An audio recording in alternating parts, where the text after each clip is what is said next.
আজকে সকাল সকাল আমি আর আসিফ বের হয়ে যাই আমাদের টুর্নামেন্টের জন্য। এরপর আমরা চলে আসলাম মিরপুরের দ্য স্পোর্টস এরিনাতে। এরপর আমাদের প্রথম ম্যাচটা শুরু হয়ে যায়। এরপর দেখতে দেখতে স্টার্ট হয়ে যায় খেলা। এটা ছিল আমাদের প্রথম ম্যাচ। এরপর আরো 3টা ম্যাচ খেলতে হবে।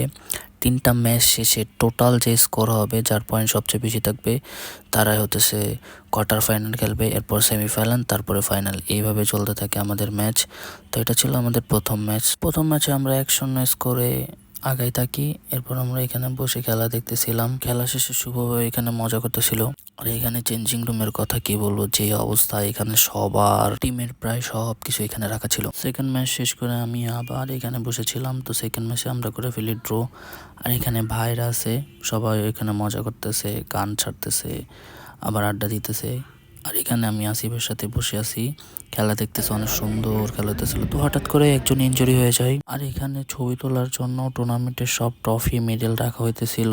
আর এখানে ভাইরা লাস্ট গোল দেওয়ার পরে তারা ফাইনাল নিশ্চিত করে ফেলে। এরপর আমরা ট্রাইব্রেকারে প্ল্যান্টিতে হেরে যাই। হেরে যাওয়ার পর খাওয়া দাওয়া শেষ করে আমরা আবার ম্যাচ দেখা শুরু করি। সেমিফাইনালে ওঠার পর আমরা হইতেছে চ্যারিটির সাথে হাইরা গেছিলাম। চ্যারিটি ফাইনালে গেছো। এখন চ্যারিটির সাথে প্ল্যানটি হইতেছে, মানে ড্র হয়েছে, মানে কেউ গোল করতে স্কোর করতে পারে না, এই কারণে হচ্ছে আবার প্ল্যানটি দিছে। তো এই কারণে হইতেছে ওরা আবার প্ল্যানটি হবে। এখন প্ল্যানটি লাখের উপরে, আমার কারণে মেনলি হইতেছে হারছে। তো দেখা যাক এখন কি হয়। ওরা প্ল্যানটি করতেছে, দেখি কে জিতে লাস্ট টাইমে। প্ল্যানটি আসলে লাখের উপরে ডিপেন্ড করতেছে। এখন দেখা যাক কে কতটুকু ভালো পারফরমেন্স দিতে পারে, এটাই।